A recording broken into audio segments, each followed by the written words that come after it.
Želite vnesti malce svežine v vaš dom? Pleskanje je eden najcenejših ukrepov, s katerim bo zablestel v novem sijaju. Tudi najboljše negovan dom vsakih nekaj let potrebuje malce faceliftinga. Osvežite sive stene, prekrijte madeže in zakrpajte razpoke kot profesionalci. V tem videu vam povemo 7 trikov, preden se lotite projekta. Vsak uspešen projekt se začne z dobrim načrtom. Preden se torej vržete v delo, je potrebno oceniti trenutno stanje. Ceno pleskanja namreč določi stanje vaših sten. Hiter test, na zid zalepite močan lepilni trak in ga hitro potegnite. Če je barva ostala na traku, jo bo potrebno med pleskanjem odstraniti. Če se obdrži na steni, bo enkratno pleskanje zadostovalo. Pri manjših razpokah bo potrebno lokalno kitanje in dvakratno pleskanje. Če se barva lušči, pa vas čaka celovito kitanje in pleskanje. Pozor! Če se lušči tudi omet, vam popolna prenova žal ne uide. Da se izognete neprijetnim presenečenjem pri izvedbi, najprej izračunajte kvadraturo površin, ki jih boste pleskali. Če nimate časa za natančno merjenje, si lahko pomagate tudi s sledečim trikom. Kvadraturo prostorov preprosto pomnožite s 3.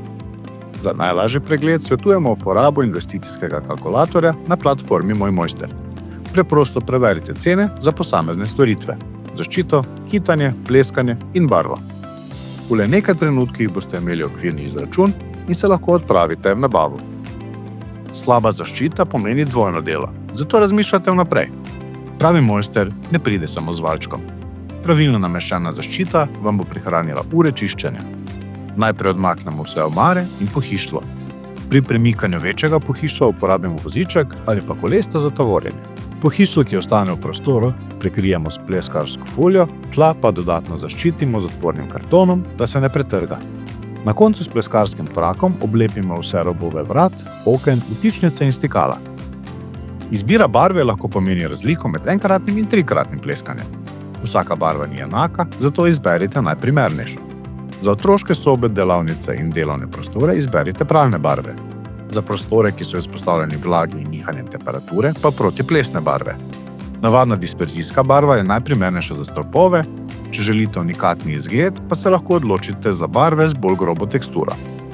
Izbira barvnega odtenka diktira dušo prostoru. Bela barva je večna klasika, ki zagotavlja nevtralnost, odtenki drugih barv pa prostoru vdahnejo pestrost. Pomočjo harmoničnih palet odtenke uskladite s pohištvom in dekorjem ter izberete tisto, ki ustreza vašemu karakterju. Barva naredi prostor, lahko dvigne višino, ga podaljša ali zoža. Domišljene kombinacije ustvarja poudarke in vodijo pogled. Delo pa se ne zaključi z nanosom barve. Če opazite madeže, jih očistite takoj. Ko se barva posuši, bodo korekcije veliko težje. Med sušenjem v prostoru poskrbite za pretok zraka in tako pospešite sušenje ter preprečite pojav plesni. Ko se sloj posuši, boste lahko ocenili, ali je potreben še en nanos. Pleskanje ni pretirano zahtevno, a najboljše rezultate zagotovijo profesionalci. Pozor, ni vsak, ki pleska, tudi dober pleskar. Na platformi Moj Mojster najdete ocene in reference več kot 4100 preverjenih slikopleskarjev.